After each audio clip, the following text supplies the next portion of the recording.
Fuckuppers that help us making this together. I'm really excited about this event. Do you have any questions, or do you want to know about the agenda? Yes, please. Yes, we're live right now. Oh my God. So people it's hearing right now. We were already online. So hello everyone in YouTube. I think we're in YouTube right now. So hello to everyone in YouTube. Yeah, we're on YouTube, and I think there's also like 33 people that came here early. Welcome. Hello. We're preparing. Just for you to know, you are live with our rehearsal, so Ale, something is wrong with your sound. Yes, Ale, I think your microphone didn't hear. Plug your headphones in a bit stronger on the side of the computer. Just plug them in a bit more. I think it's loose. I don't think she has headphones. Ah. Oh. Oh. How about now? Oh. We hear you like you're a robot. Well, everyone that's already in here, please be patient with us. We're going to get going soon. But in the meantime, if you had a fuck up today, like we've just had, please go ahead and write it in the chat and we will read some of them out. Please share it to all panelists and attendees, so the other people that are also waiting for us to go can also see. So what fuck ups did you have today? Please let us know. Okay, and for Sander, the order of speakers, Ale, do you have that to share with him? Yes. Let me share my screen so everyone can see that we are getting ready. We will start in a few minutes. And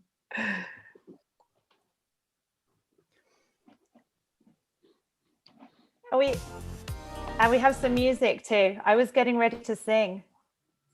No, don't worry. We have music, Jade. No drinking games at this time, please. Drinking games. I can share a fuck up, Jade, if you want to. From today, I'm like, yes, I'm on point with fuck ups. Come on. Yeah, so, I had a client and he sent a mail yesterday at 7 p.m. or something saying, hey, Thursday is going to be my last day this week of work. So if you want me to pay this monthly, we have a monthly fee that he pays for me. So if you want me to pay, you should send the bill up until 10 a.m. on Thursday. And I saw the email on Thursday at 5 p.m. So it's not gonna be a payment this week. Oh my God. On holiday. Well, it's not really a huge fuck up because it's fine. I usually send the bills up until the 5th of the next month. But yeah, it would have been nice to get my money today, but it's not gonna happen because I didn't check my mail. So please guys, check your mails if you know there's money coming your way. Especially the birthday fuck up. Yeah. Yeah. Happy Thursday. Happy Thursday. Yeah. Anybody else have any little fuck ups from today? Oh, what Stefan says, my fuck up. I messed up my server DNS settings, so took down our company's website for 2 hours. Ouch. Well done, Stefan. Good one. Who's your boss, Stefan? You should be fired. No. I have another one. This week, we sent the newsletter to everyone in Europe, and I forgot to change the link. So the people get an email with a link from the event of March, not the April event. So you have to send another one like, oops, it's not a fuck-up night if you don't fuck up, right? That's amazing. So some people have gone back to March right now and they're in that event, right? Yeah, maybe they are looking for the event of March. Anita says, my girlfriend says her fuck up of today is that she timed her day wrongly. so that now she needs to try combining cooking with watching this session. What is she cooking, Anita? Tell us. I'm hungry. We are combining this session with some drinking, so that's great too. So for the speakers that want to know what is the agenda today, first one is going to be Madalena, then it's going to be Caroline, and we're going to finish with Sander. So get ready. The people that it's connected right now or it's seeing us in our YouTube channel. The 3 stories are amazing, so wait for it. And yeah, Norman sent the link if you want to continue or watch the session again in YouTube. Edgardo, you're from Madrid or your last name is Madrid? He says, my fuck up last week, I was out of town on different time zones, program a meeting with a client at 5 p.m. and with another one at 5 p.m. I mean, at the same time. Thankfully, I was able to close both ideas, deals. Great, Edgardo, that you closed the deals, I mean. But that happened, right, Jade? It happened to us a lot. Like, we programmed a meeting with Jade and Jade is sleeping. The time difference is a problem. Just to ask all the audience again, when you're writing messages, of course, you can write directly to us if you want, then you click to all panelists. But if you want everybody to see, put all panelists and attendees, and they can read your stories as well. Let us know where you are as well. Tell us where you're signing in from and what you're drinking right now. I'm drinking a herbal tea because in Mexico it's the morning, I mean. But Sander is drinking beer. That's like a Water. Oh, wait. Yeah. I will get here as well. There's a great fuck up here. My fuck up was I told my wife she was drawing her eyebrows too high. She looked too surprised. Oh no, she just looked surprised. She looked surprised. Sorry for ruining the comic timing there. But yeah, I guess your wife wasn't too happy with that and looked even more surprised after you told her, right?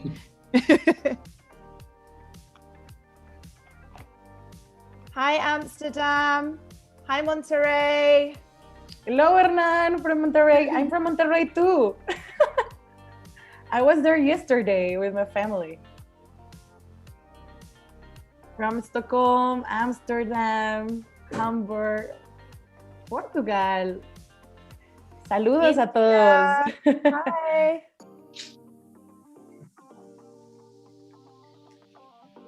$11 a.m. in Honduras, but you're going to grab a cold one if it gets interesting. Okay, we're going to have to make it interesting.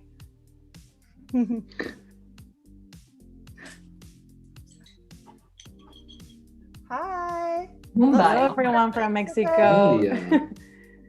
So the people that is watching us from Mexico, you can drink right now. I mean, even the another side of the world, it's an hour for drinking. Like, may I have my beer here for later? What do you think, Jay? Yeah, I think it's okay. You know, it's midday somewhere in the world, everywhere. You know, it just go with it. So many people from Mexico here.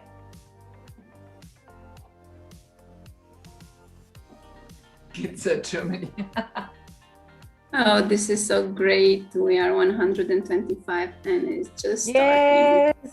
Yay! Everyone is coming. Cuernavaca, Querétaro. Here's to that. Hi, Lusan. Welcome. So the people that is joining right now, tell us where you're from and why are you drinking right now? Or if you're not drinking, tell us what you're doing right now. If you're working and you have this escape, welcome.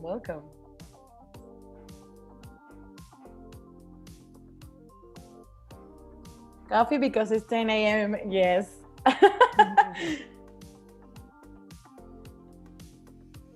San Diego.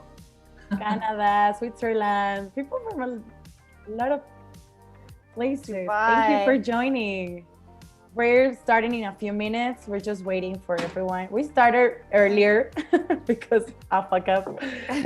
It's not a fuck up night. Mercedes is here as well. She's one of our Fuckuppers, and she's drinking wine in France. Hi, Mercedes. Do we have any other Fuckuppers in the audience? Yes, raise your hand. Indio beer. Yes. I'm also a fuckupper, Ale, just so you know. I am a fuckupper, and I was a speaker and a host in one of the events that we had in Romania. Everything in one.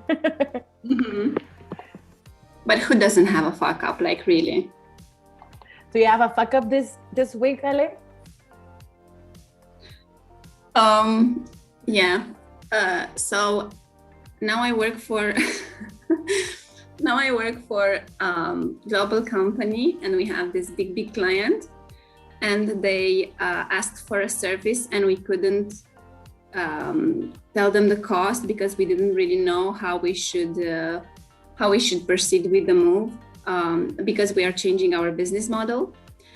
And I wasn't aware that we shouldn't share with the client, but I did that he can have a part of that service for free, and it wasn't the case. But now, because I told it, we will do it this way. So that was kind of a big fuck up for me. And probably the LVP will schedule a session, a one-to-one session next week. But now it's Easter in Romania, so I'm drinking to that fuck up, and hopefully I will still have a job. Cheers for that. We feel you, sister.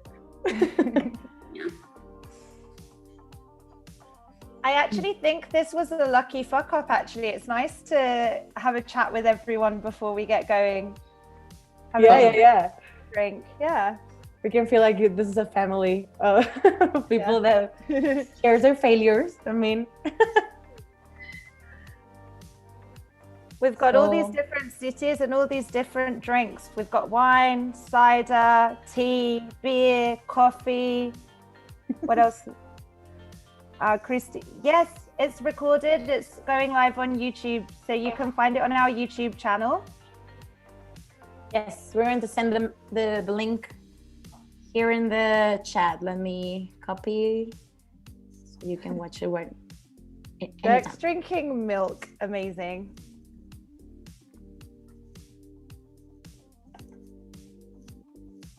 Let's wait just for a few minutes and then we start it.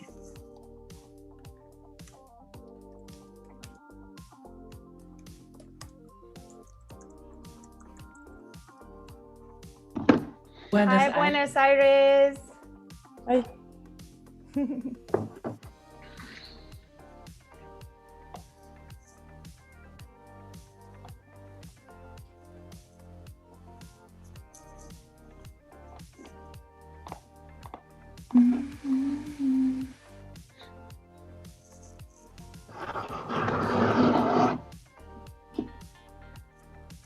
So, Jake, what do you think if we start the session?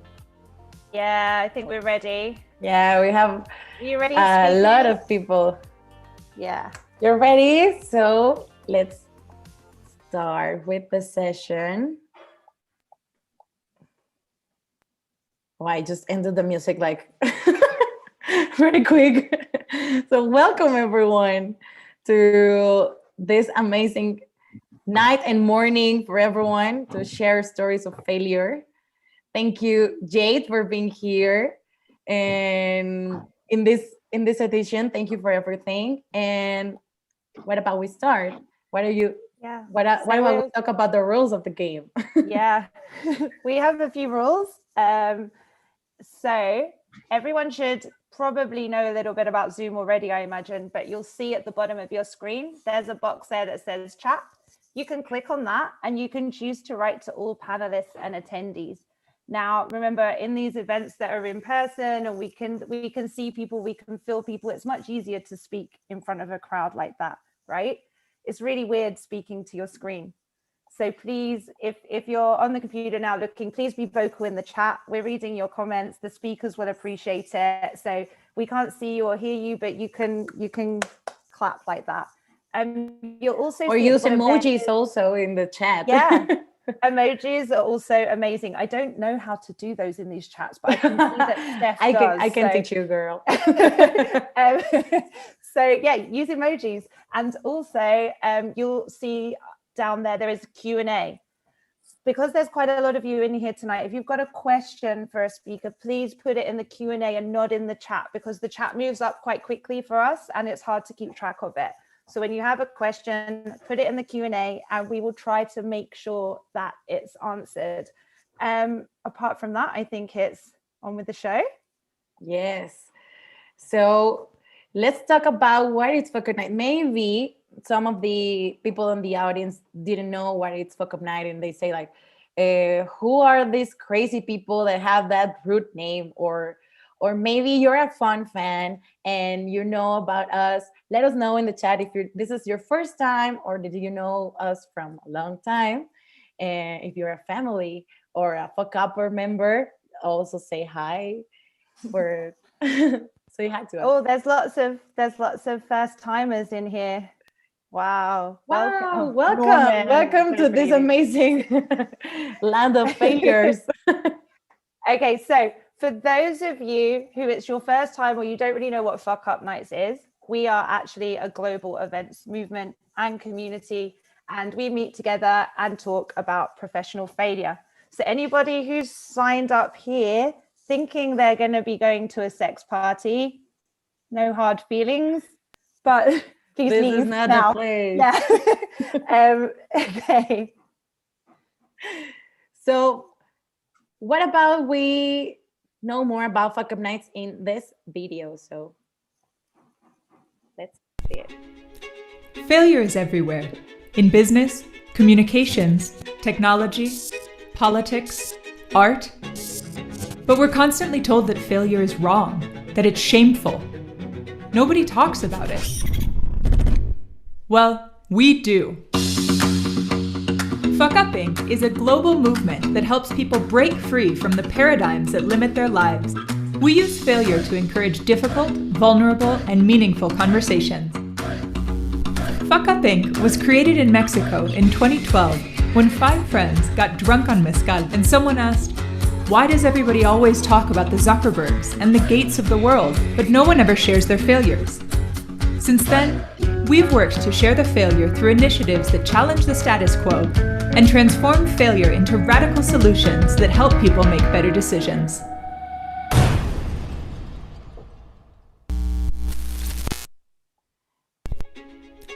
Failure is everywhere. I don't know how to change the slide. Let's watch it again. I mean, I love this video. and that's the reason why Fuckup Nights started with these 5 friends 8 years ago. We shared 1 million of stories of failure around the world. We are in more than 300 cities, and this is the fastest growing movement on the planet, actually, for innovators and creators. So welcome to our land. You're going to enjoy it.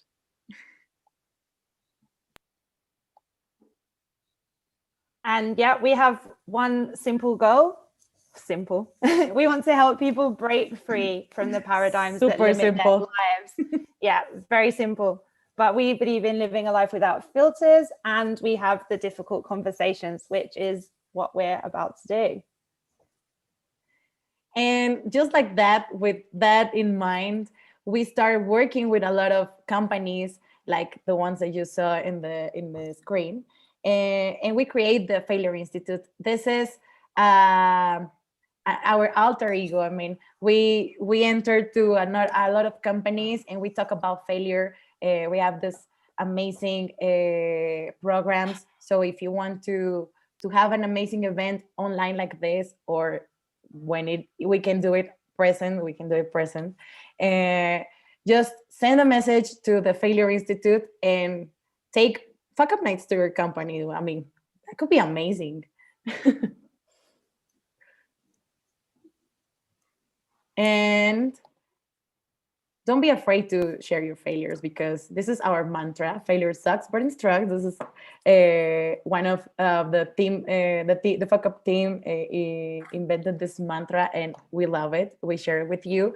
So if you want to know more about our events, or if you want to share a story with us, just send a message to hola@fuckupnights.com.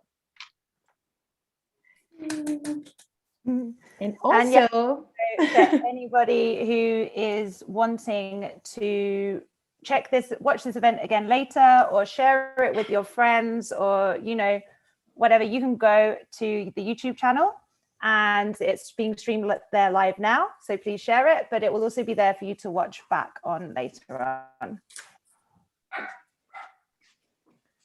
And most importantly from all of this is that this event would not have been possible without the support of our incredibly beautiful community, our Fuckuppers. And we'd like to take this moment to ask them to open up their mics and just say a little hello, introduce yourselves. I think we'll go with ladies first, maybe. So Alessandra. And then you can, once you've introduced yourself, please pass it on.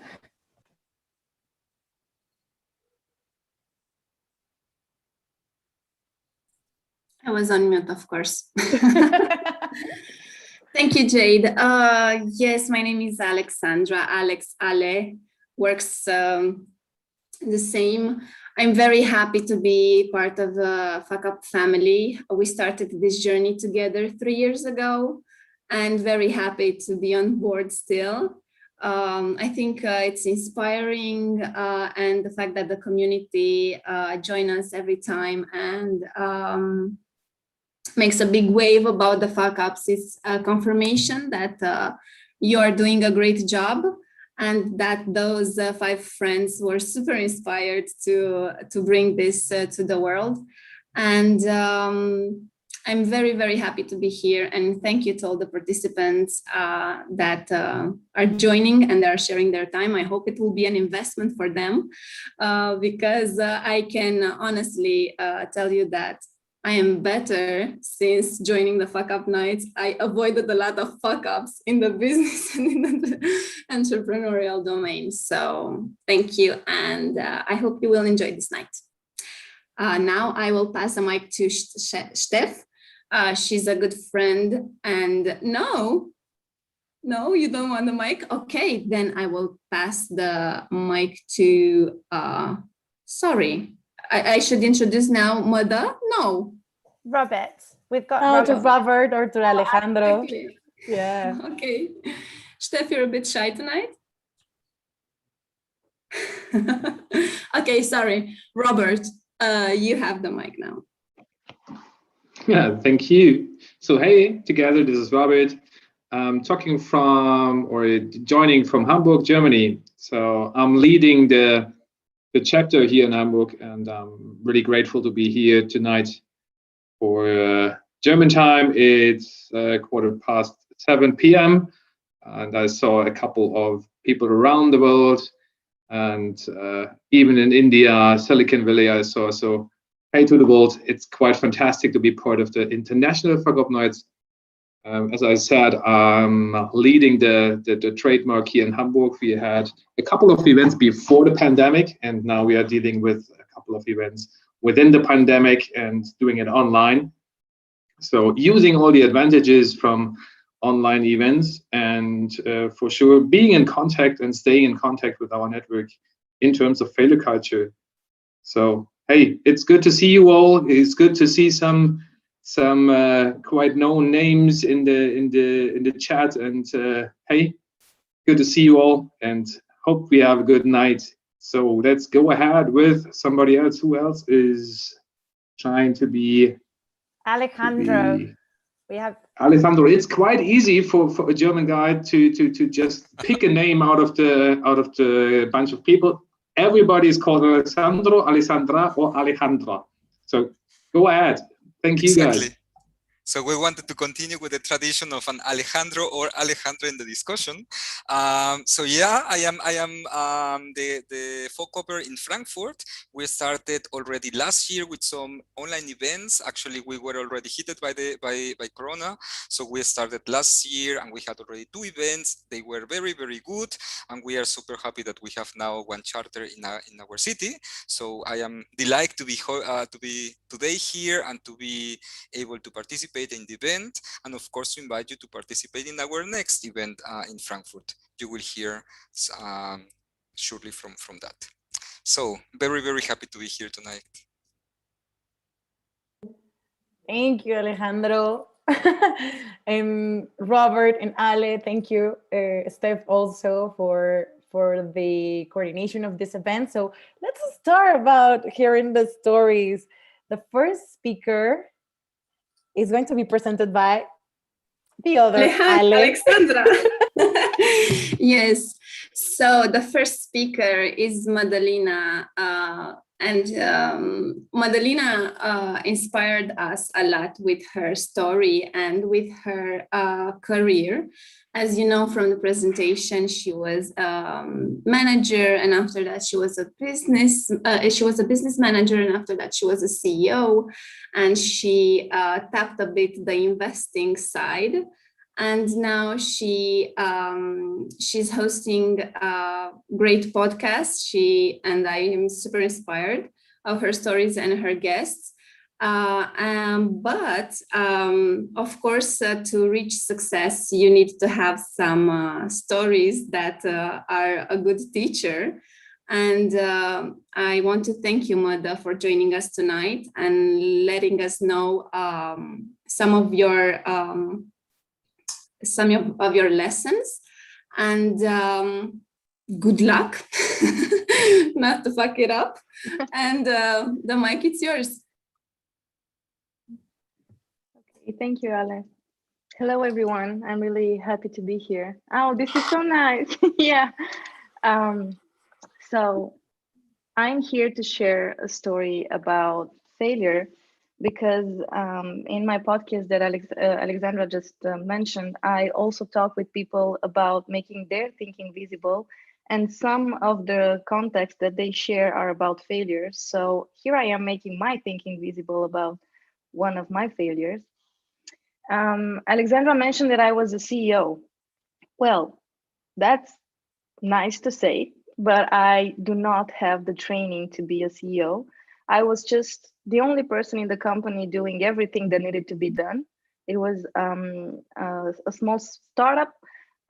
So because I was the one doing everything and I was actually a marketing specialist, they considered I should be the CEO. But again, I do not have management skills or people skills or financial skills. But still, being a CEO, I considered maybe I'm just good at stuff. And at 28, I was like, maybe I should become an investor. Not a good decision. So if you are 28, not having business studies, or you do not know financials, don't go into investing. A little bit more about this. We were 4 friends considering creating an Amazon business, because it's easy to have an Amazon business. You just sell on Amazon. How hard can it be? Well, it's hard. So what we've done, the 3 of us, we added $5,000 each, and we hired a project manager who was the brother of one of us. And Robert was the one who was in charge of leading the process. We were really, really sure that we were going to make it.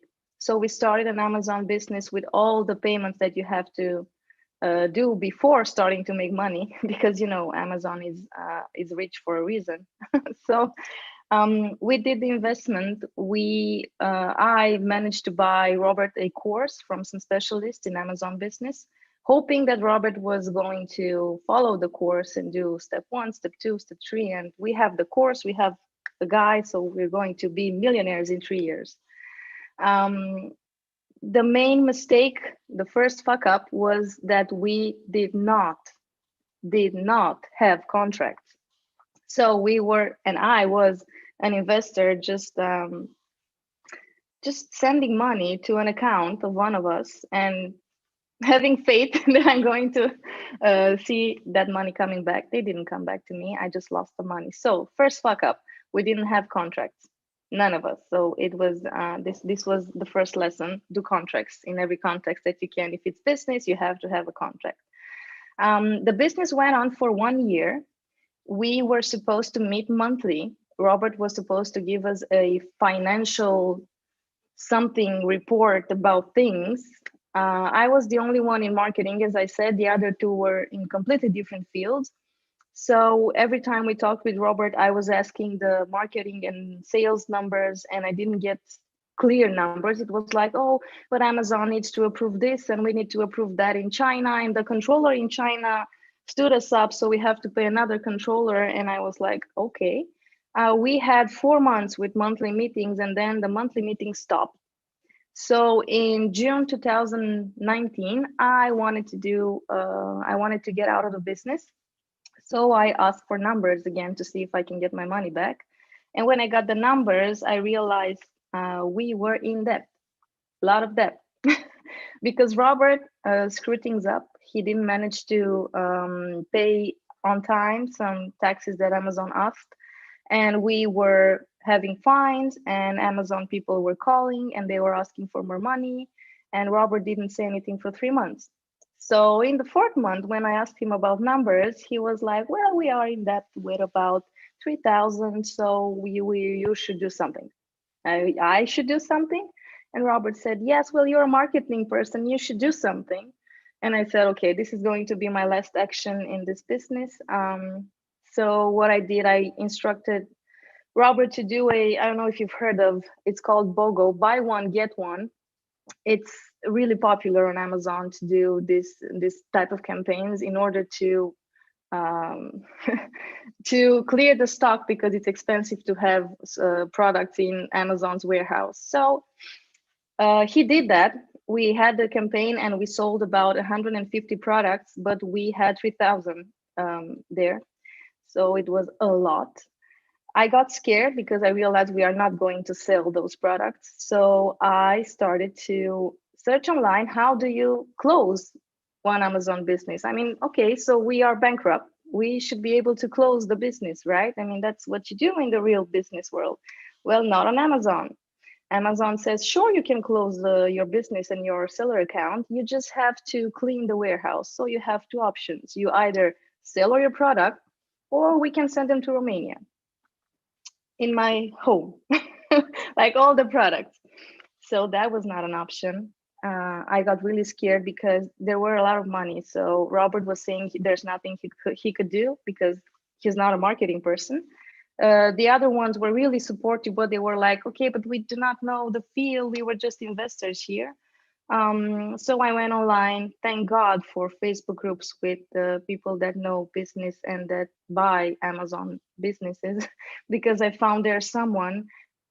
No, Robert, it's not you. It's not Robert from Hamburg. So no, Robert is a good guy. It's a different Robert from Romania. So I went online on Facebook groups where I found entrepreneurs that were buying seller accounts. And I managed to convince someone to buy our business with $800. So let's just do a bit of math. We were investing 5,000 each, so it was 15,000 at the beginning. We sold in 1 year products for about 18,000. Yeah, so we were good. But then we forgot to pay what we had to pay on Amazon, and we lost all the money. And then I managed to sell the business for $800. That's the best I could. So yeah, this is the fuck up. And I want to share some lessons from here, because the lessons are the ones that count best. First off, I learned that I could sell a business on Amazon. And I actually helped someone 3 months after. I ran into a childhood friend and how are you? I'm good, la la la. What have you done? Well, I just fuck up a business on Amazon. Oh, I have one too. I just can't stop working on it and it's annoying and I'm not making any money and Amazon wants to take money from me. He was telling me that and I was like, oh, but do you know you can sell your business? What do you mean? How? And I'm like, I can be your consultant. So I helped him sell the business. He got more than 800 on it. So he was happy with that because actually he made some money in the first 2 years. So this was just the last months where he was just tired of doing the work. But the first lesson was this: maybe in a context where you do live a fuck up, you are going to get some information to help someone else. So this was my case. Another lesson was about contracts. I'm just going to repeat this again. Just make contracts. In any business or work context, you should have some paperwork. And another lesson was about self-confidence and about how, when you are forced to find solutions, your brain and everything you know is going to help you find those solutions. You just have to have confidence that you're going to find one. And I'm saying this because I was not in Amazon business sellers groups, but I was on marketing groups. So I asked my marketing people, like, dude, how can I fix this? Please give me contacts, people, make me help me find a solution. So they got me in those groups, and I found someone from another country to buy the business. So what I'm trying to say, and I'm going to close up with this, set up your mind to find solutions, not the right solution, just to find solutions, and they're going to pop up very often from different places or contexts, other contexts that you wanted them to come. But hey, it worked out. So now I do not have debts to Amazon. So Jeff Bezos, I'm not going to pay you anymore. Thank you, Mada, for sharing that story. Thank you, guys. Thank you. Yeah, I think not having a contract and not knowing who is responsible of what or what is the plan and everybody's responsibilities and the roadmap and everything can really be a nightmare when you get in this type of situations. I don't know if there are any questions from our audience, but I do have one. If you have, I'm curious, why did you choose to work with a friend? Because you could have, I'm sorry. It's not a nice question, but it is our tendency to go to friends because we trust them and not necessarily their skills. So what was your story behind this decision? Well, sometimes in life you are just naive. So we just, I mean, for me, it was a really important moment to realize this, that it was not a good decision to go in business with friends. It was not a good decision to go in business with someone who was supposed to be a project manager, but he did not know anything about Amazon. And my first mistake was that I really am passionate about education. I work in the education industry. So I considered that if I gave him a 2,000 euro course about Amazon, he was going to watch the videos, make notes, brainstorm ideas, and he was going to apply that course. But there's something really important. People have different values and different skills. So if I am passionate about education, if I am used to grab a book, find the information, and it doesn't mean that everyone else is going to do it. So behind everything, it was, I was just naive. That's the best word that I can use now. And I'm not upset on myself about being naive. I'm okay with being naive because I learned a lesson. And I also learned about myself that I tend to trust people. I tend to trust people when they say, we're going to do this and I'm going to do that, because I do that. For me, my word is really important. And I consider that if I act like this, and if this is my day-to-day MO, let's just say, everyone is going to do that. So this was what was behind the decision of working with friends. I was naive. That was it. I saw someone asking in the Q&A, how did the fact that we didn't have contracts affect me? Yes. Well, it was because I did not have any context to get my money back. So that was the first thing.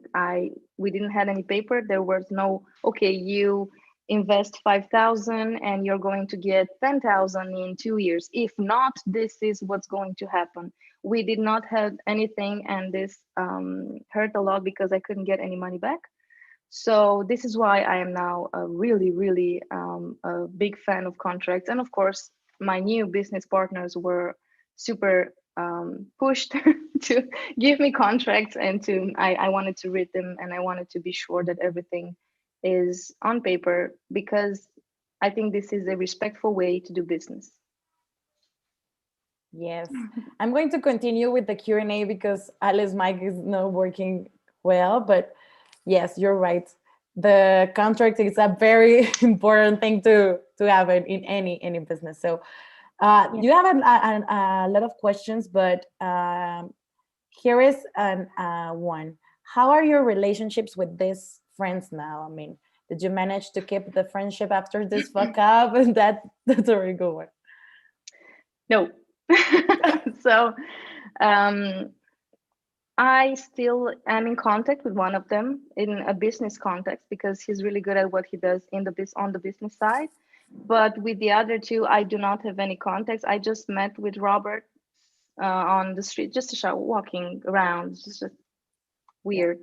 And we were like, okay, should I say hello? Awkward.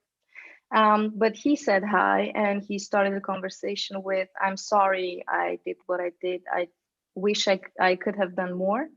So it felt good to see that he realized it was not a good context, and he made some mistakes. And it was also really weird because I was the only female there, and they were all male, and they were all older than me. So okay. I really trusted that. Yeah, I really trusted that their expertise and the fact that they were having successes in their projects, it's going to help us be successful in this Amazon business, but it wasn't. So that's another lesson for me regarding the context and the combination: male, female, older, not older. Expertise is what matters. Sorry. Yeah, that's very important. And Pavel have a question. Where could you learn about these issues with Amazon before you invest, and how difficult would it be to find this information?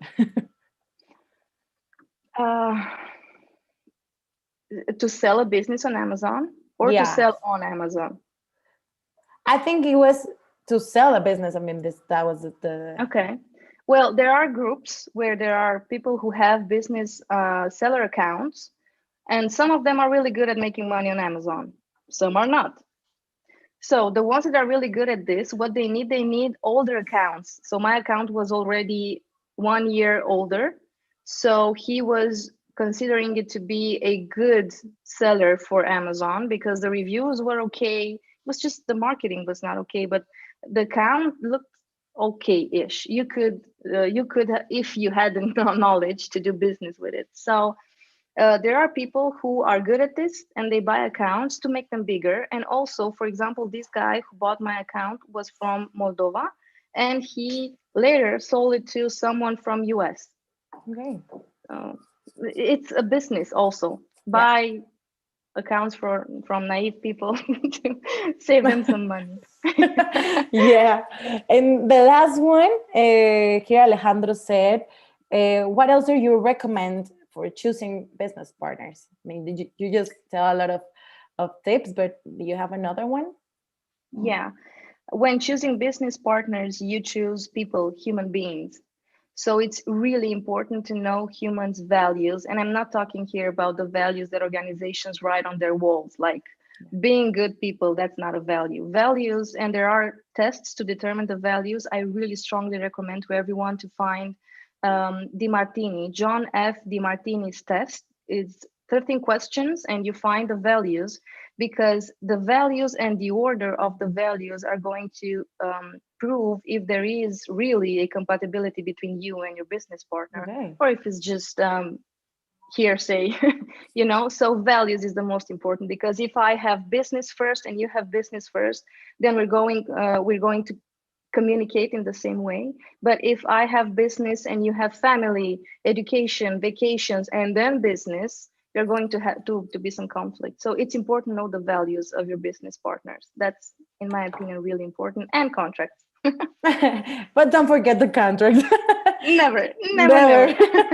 Yeah, Eileen said that if you can write the name of the test here in the chat. Yeah, and of course all of the questions that are in the Q&A, Madalena is going to answer it gladly in the event. So thank you, Madalena, again for sharing your story.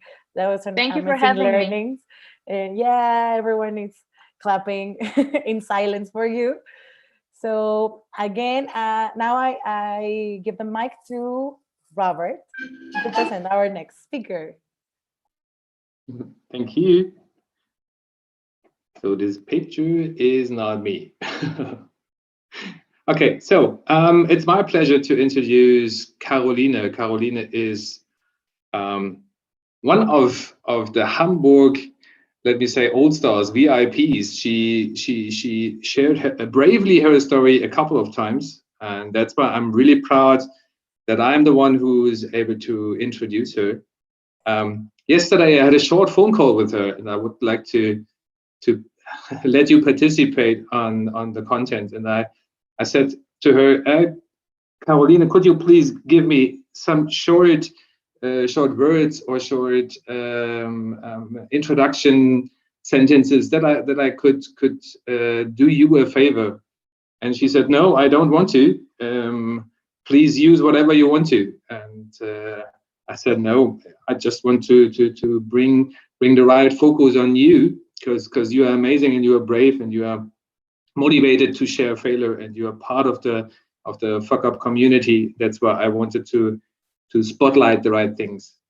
And she sent me a WhatsApp, and I just opened the WhatsApp to be open and honest. And she literally sent me 3 words. It's quite funny. She sent me actor, CEO of a Javelin company, and communication expert.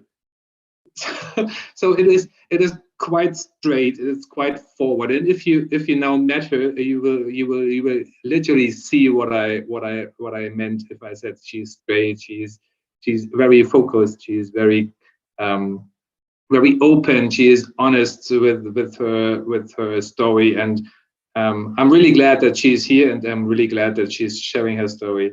So welcome, Carolina. I'm really proud of you. Thank you.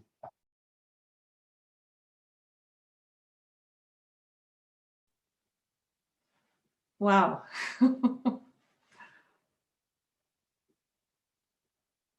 So it's now my turn. Can you hear me? Yes, we can hear you. Good. You're Thank ready you to so, share your screen. so much. I mean, like, this is, I think no one ever said I'm focused. I will keep that, and it's on tape. Good. So, well, I will take you into my story. Just look at that picture and think whatever you like to think. Well, I was born in Sweden, and you might know this note, which is saying every new beginning holds its own magic. It's by Hermann Hesse. And it is true. You come to this earth and you have all the possibilities. And I came into a family which was totally about being different. I didn't know that, because for me it was normal. You know, at home we were speaking Swedish, and with other people we were like speaking German. And when in the summer holidays, I was always traveling to Sweden, and I was a performer. I was a single child and I was performing. I was singing. There I sing Theo, wir fahren nach Lodz. I think only Germans know this song. And of course, my family was intrigued and they loved it. And while I was in Germany, I was raised in a jewelry company. So I was like surrounded by diamonds and by gemstones, but also by a lot of work. because what you don't know about the jewelry industry, it looks fancy and it is beautiful, but it is a lot of work. And my parents, they really managed to take the company, which was with them in the 4th generation, they managed to make it shine really big. Because my mother, she came with this influence from Sweden, and my father, he had some Italian roots. And this was just a perfect explosion and match. I grew into this family, but because everything was about the company, I didn't want to become a jeweler. You know, for doing jewelry, as you saw in this one picture, which was like totally faked, you have to sit. You have to sit and work and sit and work. And I'm not a sitter. I love to move. And well, my parents, they had this company and I became something else. I became an actress. But you know, there's the family, there's the company, and it's a family company. And whoops, there you see me on a picture, which was actually an advertisement for the company. So although I did acting, there was always some kind of connection. And here you see me and my mom posing for a calendar. Well, and what I didn't see there, it felt so safe with having this family. And it felt so normal to have this extraordinary, totally crazy family. So I got married and I had a daughter. And her name, here you see her name is Charlotte. So what happened? My father had a whole collection named Charlotte. I was still not in the town of my parents. I was not in the company, but there were these bonds. And then I had my second child, Tippy, and there was the second collection, and it was called Tippet. And so, well, the years went on, and I broke up with my husband.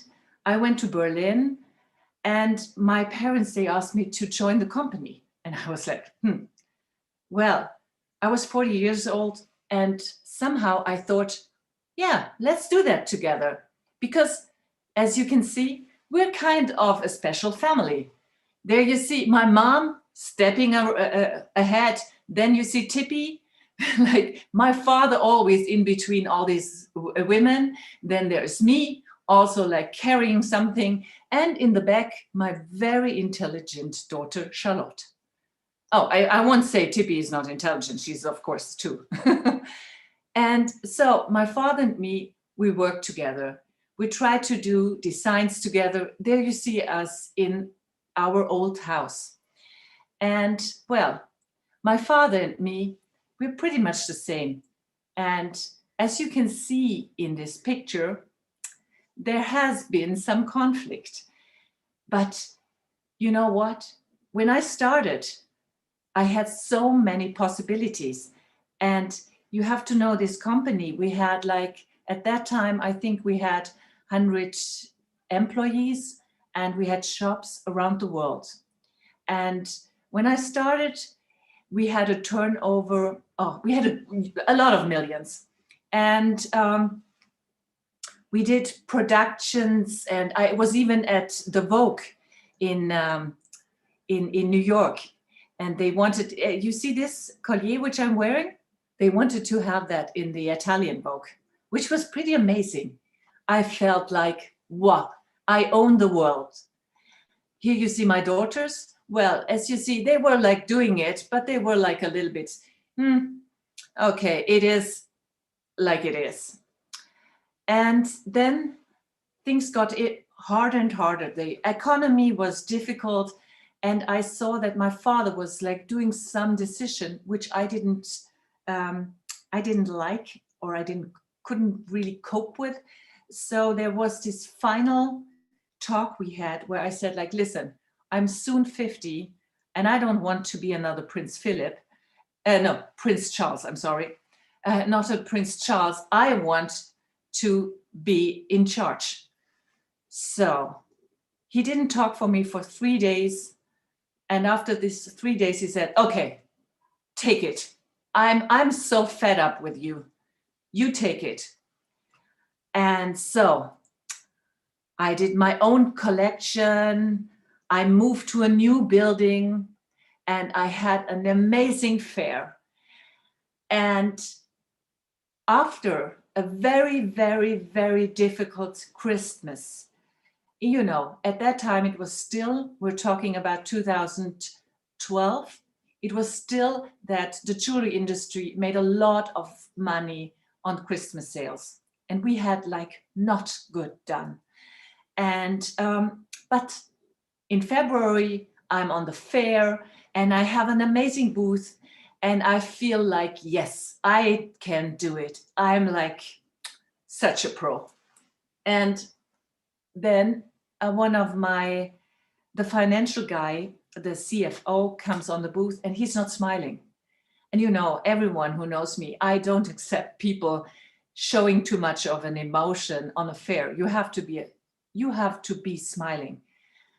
So he comes there and he takes me to the side and he says, Caroline, we can't pay our employees and we can't pay our rent. And we're talking about 16 shops and we're talking about 160 employees. So it's around about 450,000 euros, which are not there. And I can't tell you what happened at that moment because, you know, these situations where everything goes slow motion and you just think, gosh, what's next? And someone can drop something behind you. You're able to take it because everything is so surreal. And I just go there and I know I have no plan. I have no idea. And I don't know who to ask. I can't talk with my father at that time because he and me, we are really in bad terms. I can't talk with the guy, the CFO, because I mistrust him suddenly. I can't talk with no one because I don't want to show how lost I am and how I'm not able to cope with it. At that fair, I just remember I walked to the parking slot and there I see a lady and she goes like, she's, you know, you have like this name things. And she looks at me, she goes like, oh, you're Caroline Ehinger Schwartz. Oh, well, not everyone is such a lucky bitch like you, having a family that just is rich and can do this business. And you know, I go, actually at that moment, I wanted to scream because I thought, girl, you have no clue. And I'm not supposed to tell you because I have to keep my calm and I have to keep the facade. So next month, I have to talk to banks. I have to find an investor. I have to clear the situation. Everything goes just boom, boom, boom, boom. It's awful. A lot of things happen, bad things. But I still keep on doing. I go up, I go to the company, I keep on smiling, I find an investor, he's investing in the company. But I'm doing it and I don't feel myself anymore. Because if I would feel myself, I would feel the pain and the hurt. And then there is a moment where I suddenly understand, hey, what if you let go? Because you are the software. And the company with all this, which has become such a burden, is the hardware. And so I give the company, which is 135 years old, to the investor. And the funny thing is, my name is Schwarz, which means black. His name is white, Weiß, which means white. A nice yin and yang. In an ideal world, we would have managed it. But because I think we both didn't know how to talk with each other, we can't. So I give the company to him, and well, my parents don't talk to me anymore.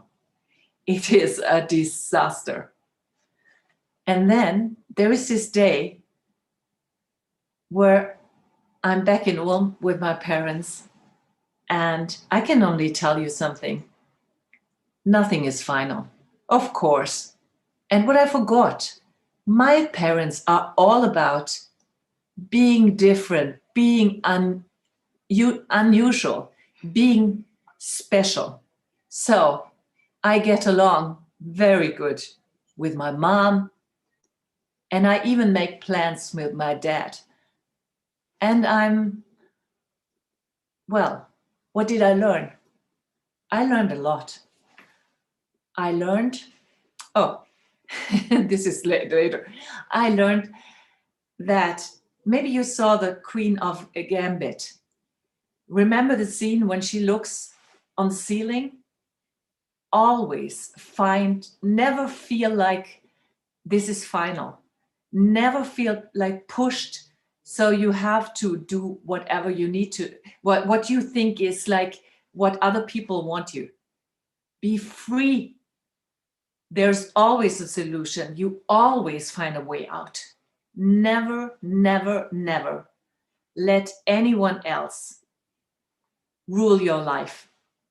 Because as you see in this picture, life is about taking steps into the unknown. And it feels scary, but you should do it anyway. Thank you so much.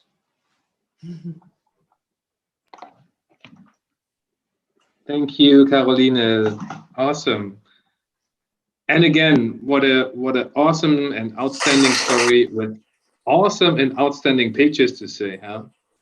Thank you, Caroline. We have a question. The first question out of the audience is Anya. Anya is asking you, what happened that the company ran out of money? What happened behind? Where is the money gone? And again, it's not Robert. It's not Robert this time. So it was like this. We were like moving to a new building, and we had a new system, which we bought. So we had a lot of debts taking on. And when I took over the company, the banks were pretty much critical about, maybe she will pay back, maybe she won't pay back, what will be, maybe her parents have all the money and now they're out. Because, well, when you do jewelry, you have to lend a lot of money. Usually a lot. Every jeweler knows the struggle. So I was supposed to pay back on December, I think 700,000, which I couldn't. And so they froze the money. And actually at that time, what I forgot to tell was after I found out that I can't pay. You know, in Germany, you have the law. I don't know if it's in other countries, you have to go and to declare insolvency. And I didn't do that. And I remember I was so stressed. I was so freaking. And at that time, there was stress all over. And I had also a hard time with my daughters. And one of my daughter, after I told her, hey, come on, you need to help me. You need to help me. She said, like, because you know, I might go to prison because I have this insolvency and it's about millions of money, which I owe in the big picture to the bank. And next day, I remember she comes to me and she goes like, Mommy, you know what? I'm not afraid because of you. And I go like, what? And she goes like, yes, because when you go to prison, you will make friends. And that sounds like awful. It might sound awful, but I tell you something. It helped. To me, it helped because I thought, yeah, she's right. I can make friends. I can read. I don't want to say that I want to go to prison, but sometimes I can only say that I have no prejudices next to people who have been to prison. So I don't judge people for whatever. Well, I do judge people, but not for things like I did, to be honest. Thank you, Carolina. Thank you. So another question is from Staniza. Hopefully I pronounced the name in the right way. Staniza wants to know, if you could turn back the time, would you still take over the company? I believe that you always do what you did. And I don't know. See, it is in my DNA. And to be quite honest, I'm now doing a jewelry project, which is, you know what? I suddenly understood taking over the company is not the legacy. It's the spirit, which is it. So I was right with thinking of the software and the hardware. And gosh, I love this company. And I love the design that my dad especially did. And I actually, after I did the Fuckup Night the last time, I had a very, very difficult time with my own design. I couldn't look at it. And I felt, ugh. And I did it. I looked at my own design and I was proud. I really liked it. So I think, yes, if I wouldn't have done it, I wouldn't be here. And maybe I would be on a better place. I don't know, but I really love my life. And I'm very grateful for all of it. And I really think the hard times are often so educational. You're right. That's true. I would have done it. I would. Thank you. So we have one more question. I think it's time for one more question. To be clear, you have a couple of friends in the chat. So by the way, later you have to check the chat. You have a couple of friends over there. Oh. Just another question. So one more question, and I think that's it. So Victoria is asking, first, thanks for this great story. It made me goosebumps. What would you see as the biggest failure in all this? The biggest failure? Not being afraid of talking and asking for help. My father, he was like, to me, he was so arrogant. So I didn't look for the conversation. And you know what I said? Because I thought, okay, we need to have some kind of dialogue. So I did like writing. And he actually wrote me a letter saying like, I feel so sorry because everything I did, I always did it with joy. And you know what I thought at that moment? I thought, he can talk. Come on, joy in this situation? Who the actual has joy?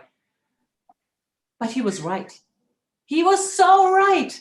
And I didn't have my feelings with me. I did cut off of my feelings. So this is maybe the point.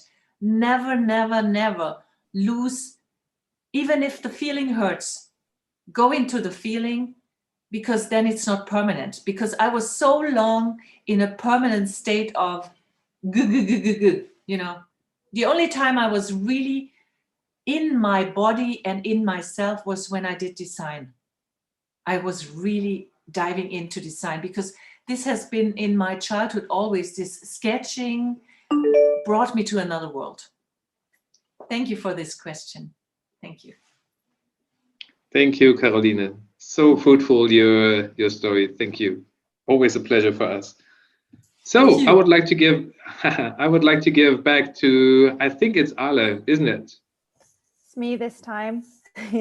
Okay. But Jade.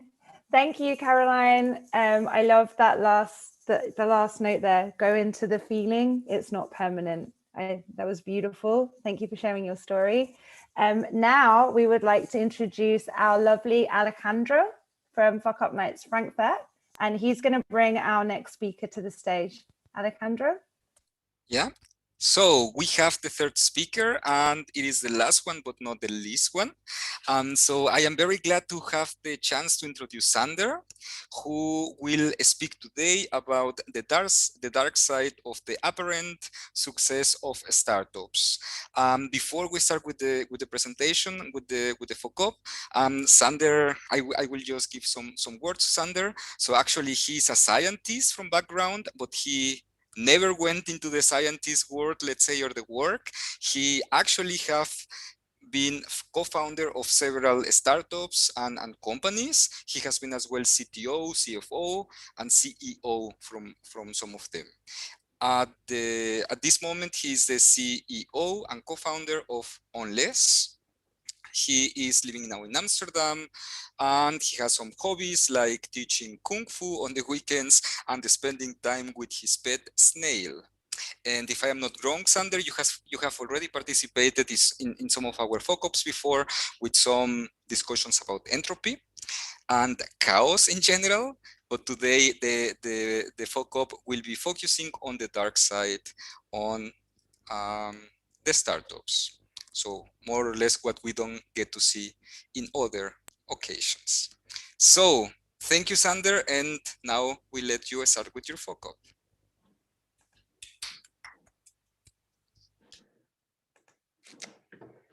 Okay, can you see my screen properly?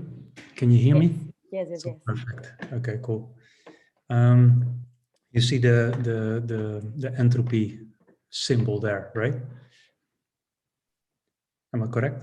Because I can't see what you. Yes. Okay. Well, let me start then. I'm Sander, and as my introduction said, that way before this story starts, I was an old school physicist. And to be honest, I forgot pretty much all of it, but not this. And what you see here is the symbol for entropy, as announced. And entropy relates to the second law of thermodynamics. And it's the most devastating force in the universe. It's basically the reason why order will never exist for very long and chaos always wins. And my story is about exactly that. So by the end of the 90s, I stumbled into the internet scene. So I was there when the first .com bubble appeared, and also when it collapsed in 2001. So at that time, pretty much everybody in the industry went broke, and so did we. And it was my first taste of entropy.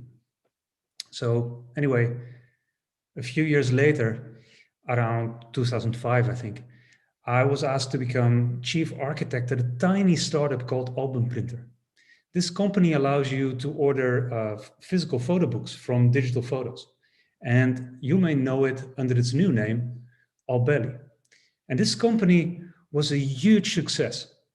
We produced thousands of unique books a day, making millions. And in 2010, the company was acquired by Vistaprint for close to 80 million euro in what was one of the biggest exits in the Netherlands at the time. I used my modest share of that money to start Picho.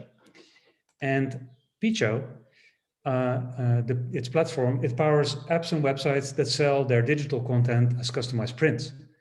So basically, it's the backbone to start businesses like Album Printer. Also, it offers a revenue model for websites who have lots of great content, like, for example, Rijksmuseum.nl or issue.com.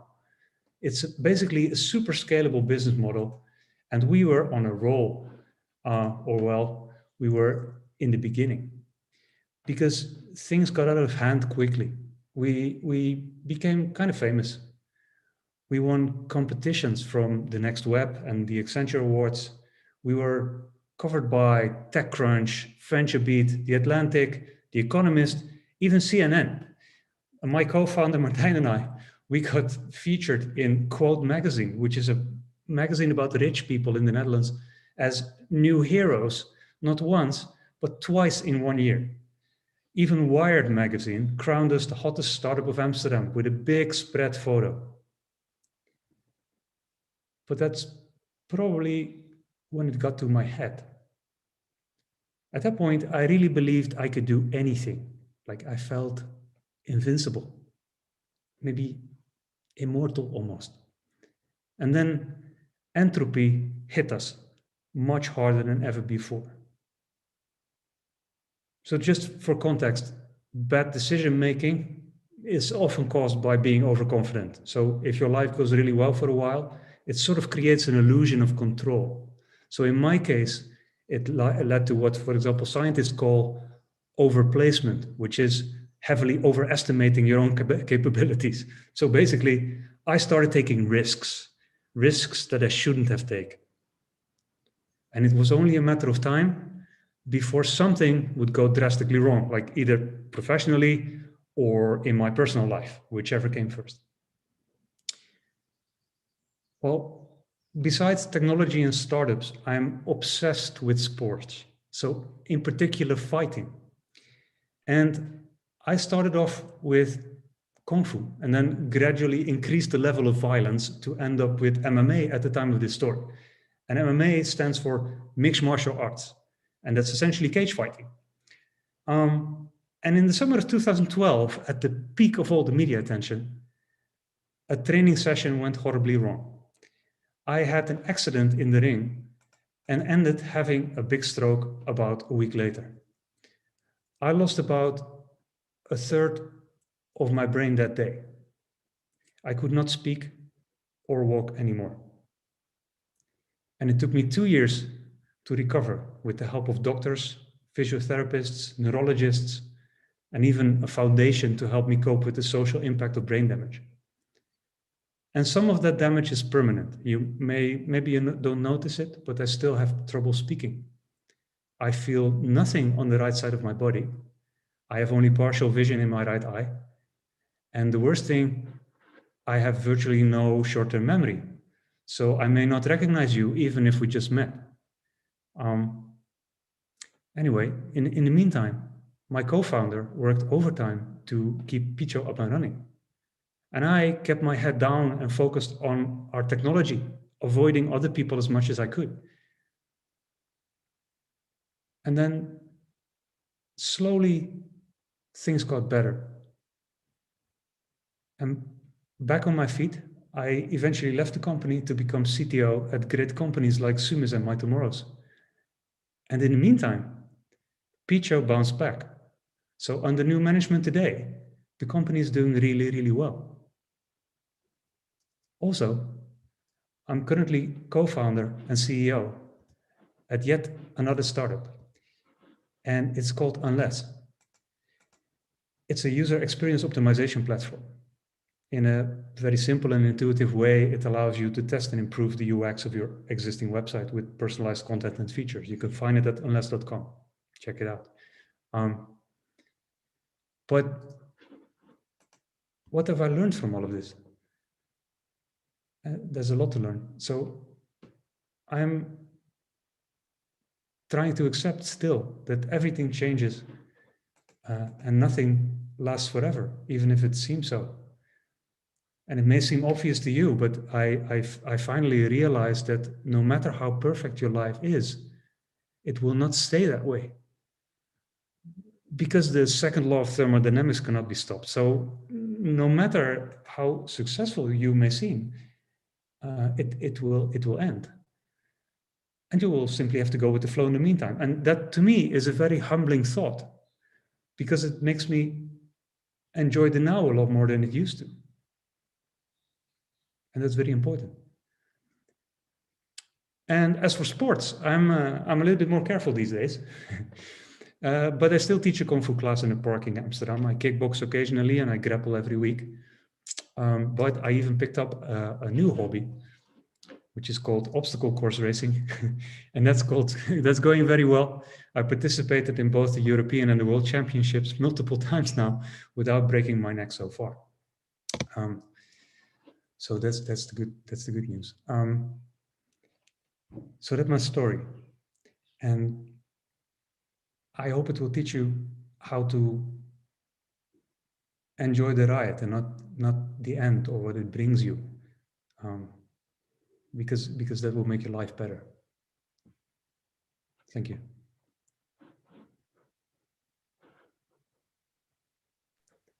I think that was a great story, Sander. Thank you very much. I think it was very vulnerable, and it's really amazing that you are able to speak it up so openly. Thank you for that. I see that we're starting to get some questions, but maybe I will start with one coming from myself. What would you say that was your biggest motivator to come back to the field, to come back to the game, let's say? Was there something special that gave you like the kick, or was it clear for you from the first moment that you were again a bit healthy or healthier that you say, okay, I go back? Or was there something special that helped you? I don't know. I never really thought about it because I just don't stop. Like 2 weeks after I was released from hospital, I went to the gym and I passed out on a cross trainer and woke up with a big bump on my head. Also, I started working like 2 or 3 weeks after that, and I couldn't even speak at that moment. So I don't know. I never really think about that. I just continue. Okay, so it continued. Yeah. Great. There is already one question from Isabella Sander.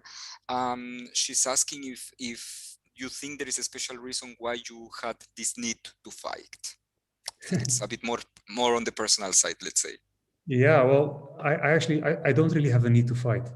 It may sound strange, but I don't really consider this fighting. It's more that I think I have. I really like the extremity of certain kinds of sports, but I don't like to actually beat up people or something. Like that's not really how I feel. It's more just like probably challenging myself. I even like the scary part, because of course you're always afraid. I mean, fighters are always afraid, and somehow I find that challenging. Okay, so with the adrenaline, let's say. Probably, yeah. Okay, there is another question from Dirk. So he's asking if you regret part or totally what happened, and if you would change something what you did. Yeah, I nearly destroyed myself by being arrogantly cocky or over, just basically overestimated myself. And I would certainly do that differently, because my life has been drastically impacted by this. I mean, to this day.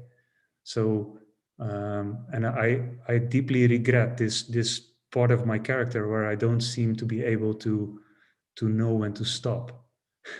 So, I mean, not stopping is an advantage, but it's also a disadvantage, because it was also why this happened in the first place. Like if you give me something, I will just continue, which is actually a small disability, I would say. Okay, I think we're gonna still take one question. Is there a change in the perspective of your life goals / in the perspective how you see business today? How you go on with the businesses?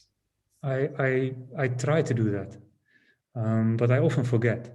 So like, it's also because I forget everything. But but I try to. Well, it's actually quite simple. I try to enjoy the ride more than the goal, because I think people who have startups, for example, they look up to people who are, for example, successful. But what is, for example, buying a big exit or something like this? But what does it mean to be successful? Right? If only the exit or the giant, the IPO or whatever you consider success, if that's success, that means you're setting yourself up for failure, because you will never reach it. I mean, maybe you will, but statistically you won't, right? So that means that most of us will be very disappointed with themselves if they don't reach that. And the thing is, if you look back, and I've done several startups now, right? So I can also look at it from a little bit of a distance. But the best parts of having a startup is when you don't really have a startup yet. Like it's the starting part, like the idea that you have, the discussions with your friends, the you know, what should the product look like, how are we going to do our narrative, what's the storyline going to be, and then try, you know, see if it works, and then getting your first customers. I mean, that's pure bliss. While you know, like later everything gets really complex, and you know, and also your investors become nasty if it's about a lot of money, and you know, everybody, you know, starts behaving strangely. So you really have to understand that the best parts of your startup life is actually the part where you're not successful. So I think if you want to be successful, you have to know that, and then you already are. Maybe I will relate it now to the last question that I want to take now, because it is quite a funny one. Do you see, Sander, an advantage of forgetting things? Yes. Sometimes. I mean, I see mostly disadvantage, because it's sometimes very confusing to me, because I use a lot of help from people around me. Like, for example, I don't know if you guys do stand-up meetings every day in your companies, like where you say, okay, I did this yesterday, tomorrow I'm going to do this, or today I'm going to do this, and maybe I need help. Usually my colleagues, they tell to my other colleagues what I did yesterday, right? So because I usually don't really remember. Or if I meet somebody, I read their body language, and then based on their body language, I assess whether I'm supposed to know them. For the people I know really well, it's not a problem, but with new people or people who I've seen maybe once or twice, that's very hard. And then, for example, salespeople are very confusing, because salespeople, I don't know if you know this, but salespeople, they always behave like they know you. So I get totally confused, for example, if I go to like a conference where everybody is like trying to sell me stuff, and then I'm like, yeah, but really, I'm talking to you for 10 minutes, and now you tell me that it's I mean, that's just very shit. But there's also an advantage, and the advantage is that I barely regret things. Because I sometimes I remember fuck ups that I made or something, but I don't really feel it, like, because it seems fairly distant. So that's an advantage. So I'm a little bit, when it comes to dealing with the past, I'm quite zen. For the future, not so much, but the past is not a problem. So that helps. Great. Many thanks, Sander. It was a great story, and I think there is as well a lot of positive feedback from the audience. Thank you. You're welcome. Thank you, Sander, Caroline, and Madeline. We want to invite you to open your mics right now to all the panelists. And to have a last question, we want to ask you, Madeline and Caroline and Sander, what is the thing that you learned today, or with what lesson you go out to this event? Okay, I'm gonna speak first because I was first. The lesson, the mentioning, Caroline said this, to be more present in the feeling, because it goes away. And this is something that I love, because it's something that in the last 2 years, I've been doing a lot of therapy and healing some emotional wounds. And part of this process was actually integrating this, the fact that my natural state is enjoying the present moment, but in business I have to do plans and to make like 6 months and 1 year and so on. So it's a struggle in my mind. And from Sanders, please write that book. I don't know, I think Robert said that you should write a book, so just do it. That's it from me. And Madeline said, like, I can make you the contract of that book. I mean, I'll find a way. I'll do you the launching and the marketing behind it. Just write that book. Thank you. And Caroline? Okay, so because it's like my third time, and this time is in English, and you probably think, oh gosh, you get used to it, but it's always like, for me, it's like a little bit like taking away my skin. It's like showing some side of me, and I'm really, I was so nervous before that. I had like sweaty hands. I'm really never sweaty, but I was like, and then I thought, oh gosh, maybe it's menopause, but it isn't. It is this thing that I'm nervous to show it, because of course no one of us wants to be feeling the failure. And this is always what we mix up, because we fail and then we think we are the failure. And so I love the format which you have, because it's so healing. Thank you so much. It's again a step towards healing. Thank you. Oh, thank you. Thank you for those words. And Sander? Yeah. Well, it's very interesting that in a meeting like this, you hear like all sorts of failures, right? Like different styles of failure, different types of failure, different context for failure. But it's also very interesting to see what the failures have in common, and especially the getting out of the failures have in common. And I think what I saw today is that what is like a common sort of narrative is that it's really important to realize that there's always like new opportunities, right? It doesn't matter if you make a small failure or a big failure, but there's always new chances to fuck it up again. So, and That's right. I find that soothing. Yeah. And I had to say something really cool. Do you want to share it, Alejandro? What I wrote in the chat. Yeah. Yeah. So in I think principle, that's it. I think that is actually the essence of the soul of the event, that we are able to put the armor down and to accept that not all the time the things are okay, and that's okay as well.